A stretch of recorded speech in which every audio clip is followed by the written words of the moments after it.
राम भैया। प्रणाम प्रणाम प्रणाम। भैया 1000 रुपया दो ना।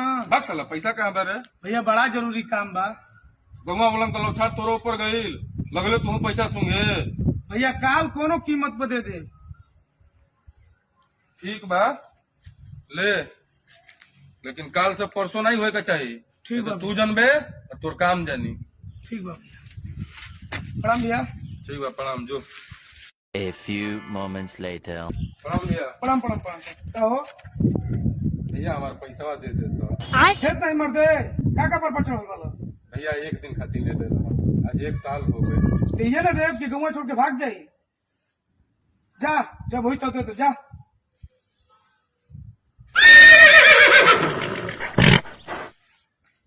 ठीक है बा। हमारे यहाँ ऐसा ही होता है।